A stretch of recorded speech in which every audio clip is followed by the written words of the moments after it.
মোৰ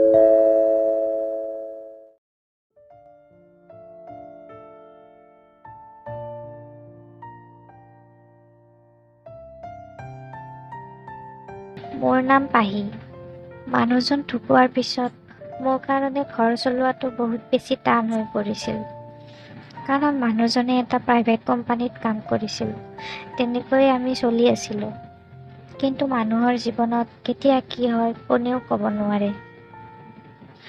ঘৰলৈ যাবলৈ মোৰ নিজৰ কোনো নাছিল।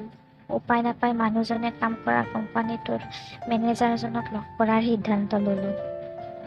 কিজানি মানুহজনৰ ঠাইত কাম পাওঁৱেই। ৰাতিপুৱা 10টা মানত মই ঘৰৰ পৰা ওলাই গ'লোঁ। মেনেজাৰজন কোম্পানীটোৰ এৰিয়াৰ ভিতৰতে থকা নিজৰ কেবিনত কিবা কামত ব্যস্ত আছিল। ছিকিউৰিটি গাৰ্ডজনে মোক তেওঁৰ কাষলৈকে লৈ গ'ল। মেনেজাৰজনৰ নাম আছিল ৰাহুল গুপ্তা। বিহাৰী ল'ৰা, কিন্তু সৰুৰে পৰা অসমতে থকা। সুন্দৰ অসমীয়া ক'ব জানে। বয়স হয়তো 29-30 মান হ'ব। তেওঁ মোক ভাল বেয়াৰ খবৰ ল'লে। মানুহজনৰ কথা কৈ দুখ কৰিলে। ক'লে যে তেওঁলোকৰ কোম্পানীৰ ভাল কৰ্মচাৰী আছিল। মাজতে কাৰোবাক মতাই মোৰ কাৰণে তেওঁ চাহ আনালে। তেতিয়াই মই তেওঁক মোৰ তালৈ যোৱাৰ উদ্দেশ্যটো ক'লোঁ। কিন্তু তেওঁ মোক জনালে যে বৰ্তমান হেনো কোম্পানীত মানুহ ফুল আছে। গতিকে এতিয়া কোনো মানুহ নালাগে। লগতে ইয়াকো ক'লে যে কোম্পানীত এনেকুৱা নিয়ম নাই যে হাজবেণ্ড ঢুকোৱাৰ পিছত তেওঁৰ পৰিয়ালৰ মানুহে চাকৰি পায়। ৰাহুল গুপ্তাৰ কথা শুনি মই অসহায় হৈ পৰিলোঁ। কি কৰোঁ কি নকৰোঁ কৰি বহাৰ পৰা উঠি গৈ তেওঁ ভৰিত ধৰিলোঁ। পাহৰি গ'লোঁ যে মই ক'ত আছোঁ। মোৰ চকুপানী ওলাই গৈছিল। তাতকৈ প্ৰায় 15 বছৰমান ডাঙৰ মহিলা এগৰাকী তাৰ যে এনেকৈ ভৰিত ধৰিব হয়তো সিও কল্পনাই কৰিব পৰা নাছিল। সি মোৰ বাহু দুটাত ধৰি থিয় কৰাই বুজাব ধৰিলে। মোৰ কান্দোন ডাঙৰ হৈ আহিছিল। সঁচাকৈয়ে মনটোত বহুত বেয়া লাগিছিল। কাৰণ মানুহজন থকা হ'লে মই আজি কেতিয়াও এনেকৈ পৰপুৰুষৰ ভৰিত ধৰিবলগীয়া নহয়।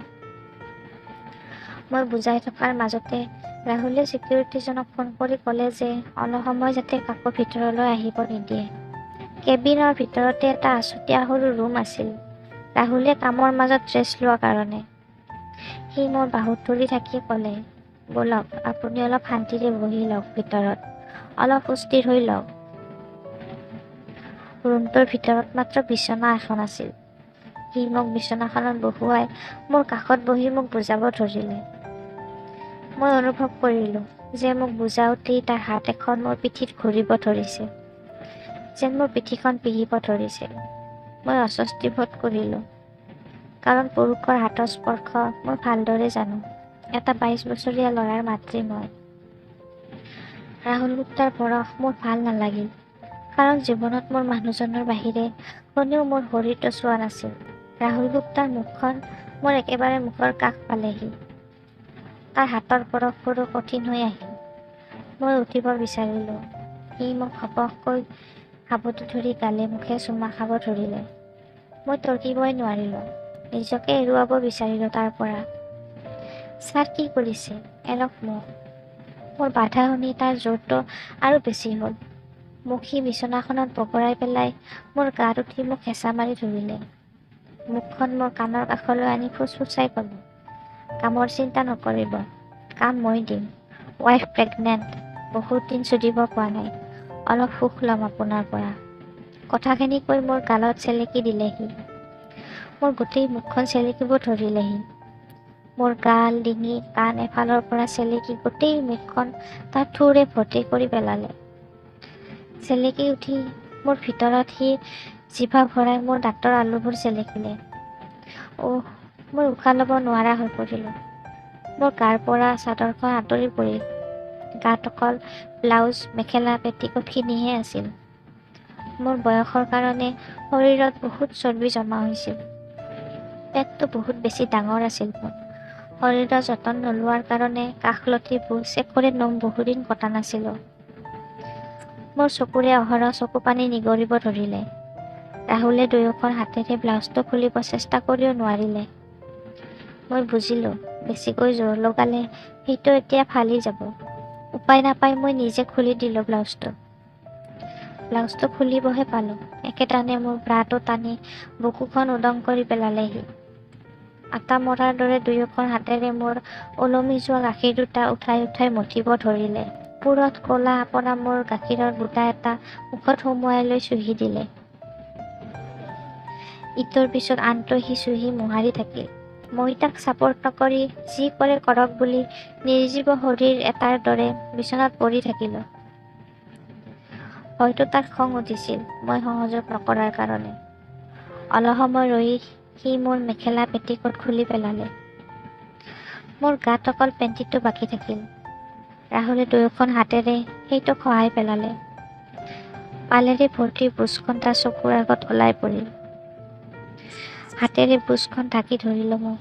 অলপ সময় মোক এৰি সি নিজেও পূৰা লেংটা হৈ ল'লে। মোৰ চকুৰ আগত তাৰ বাৰীডাল জিলিকি উঠিল। মানুহটো যিমানেই বগা আছিল তাৰ বাৰীডাল সিমানেই ক'লা আছিল, কিন্তু সি তাৰ বালবোৰ চাফা কৰি ৰাখিছিল। মোৰ মোটাতকৈ দীঘল আৰু শকত দেখিছিলোঁ বাৰীডাল। মই মুখখন আঁতৰাই দিলোঁ। এইবাৰ সি মোক গৰম কৰিবৰ কাৰণে এটা বেলেগ টেকনিক খটুৱালে।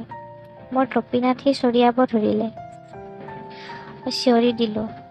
এইবাৰ মধ্যমা আঙুলিৰ দৰে সি মোৰ বুজখন খুচৰি দি তাৰ ওঁঠ দুটা বুজৰ পাহিত লগাই হেঁচি ধৰিলে। সফল হ'ল সি। ময়ো এগৰাকী তেজ মঙহৰে মানুহ, ৰখাব নোৱাৰিলোঁ নিজকে। ভৰি দুখন বহলাই তাৰ মূৰটো বুচত হেঁচি ধৰিলোঁ। মানুহটো ঢুকুৱা দিন হৈছিল। ইমান দিনে অকলশৰে আছিলোঁ। মনতে ঠিক কৰি ল'লোঁ, আজি ভালকৈ চুদন ল'ম। ৰাহুলে দুটা আঙুলিৰে মোৰ বুজখন মেলি বালবোৰ আঁতৰাই বুজখন কুকুৰৰ দৰে চেলেকি থাকিল। সঁচাকৈ ছেক্স বৰ আচৰিত বস্তু। লেতেৰা চাফা, ধনী দুখীয়া জাতি ভেদ নাচায়, মাথো তেজ মঙহৰ শৰীৰটো চায়। ৰাহুলৰ মুখৰ লেলাৱতিৰে বুজখন বিজলুৱা হৈ পৰিল মোৰ। হাতেৰে তাৰ বাৰীডাল খামুচি ধৰিলোঁ। কঠিন হৈ পৰিছিল তাৰ বাৰীডাল। সি মোৰ কটি বুজ পূৰা চেলেকিলে। লাহেকৈ বুজখন এৰি সি হগাৰ দৰে মোৰ মুখত বহি মোৰ মুখত তাৰ বাৰীডাল সুমুৱাই দিলে। ডিঙিলৈকে সুমুৱাই দিয়াৰ পাছতো বাৰীডাল আধা বাহিৰতে আছিল। 10 মিনিটমান মোক মুখচুদন দিলেহি। সি বাৰীডাল উলিয়াই আনি বুচত অলপ ঘঁহাই ঘঁহাই লাহেকৈ ফুটাটোত লগাই ঠেলি দিলে। বাৰীৰ টোপটো ফচকৈ সোমাই গ'ল। অলপ অগা পিছা কৰি সি আকৌ উলিয়াই আনিলে। মই ৰ'ব নোৱাৰি বুজখন দাঙি দিলোঁ। এইবাৰ সি পুনৰ বাৰীডাল সুমুৱাই ঠেলি দিলে। পুৰকৈ সোমাই গৈ গুৰিত লাগিল। সাবটি ধৰিলোঁ তাক। বুচত খাপ খাই পৰিল বাৰীডাল। লাহে লাহে বাৰীডাল অগা পিছা হ'ব ধৰিলে। মোক চেপি ধৰিলে সি। তাৰ বাৰীৰ স্পীড বাঢ়িল। খচ খচকৈ মোক চুদি গ'ল সি। মই কেঁকাই দিলোঁ। ৰাহুলৰ চোদনত মোৰ গাখীৰ দুটা জঁপিয়াব ধৰিলে। মই ৰখাব নোৱাৰিলোঁ। এৰি দিলোঁ পানী। হয়তো সি গম পালে। মোৰ উশাহ ঘন হ'ল। মোৰ ডিঙিটোত হাতেৰে ধৰি মোৰ বুচত জঁপিয়াই চুদিব ধৰি ঠাচকৈ এটা সময়ত মোৰ গাত পৰি দি কঁপি উঠিল। বুচৰ ভিতৰখন গৰম হৈ উঠিল মোৰ। ইটোৱে সিটোক সাবটি তেনেকৈ পৰি ৰ'লোঁ কিছু সময়। লাহেকৈ দুয়োটাই এটা সময়ত উঠি নিজৰ কাপোৰ কানি ঠিক ঠাক কৰি ল'লোঁ। ৰাহুলে মোক ক'লে, কাইলৈৰ পৰা কামত আহিলে হ'ল। ল'ৰাটো আছেনে ঘৰত? মই ল'ৰাটো মোমায়েকৰ ঘৰলৈ যোৱা বুলি কোৱাত ৰাহুলে মোক হাতত টকা 3000 গুজি দি ক'লে, ঘৰৰ ৰেচন আৰু মাংস অলপ লৈ যাবা।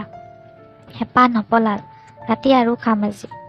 যোৱা এতিয়া বুলি কৈ পিছৰ পৰা মোক সাবটি মোৰ ডিঙিত কিচ কৰি কটিখনত বাৰীডাল ঘঁহাই দিলে। মই লাহেকৈ ওলাই আহিলোঁ। বাহিৰত চিকিউৰিটিজনে মোৰ পিনে চাই লেতেৰা হাঁহি এটা মাৰিলে। খৰকৈ খোজ ল'লোঁ। ৰাহুলৰ ভেদাভেদ কৰঙনেৰে বৈ আহিল।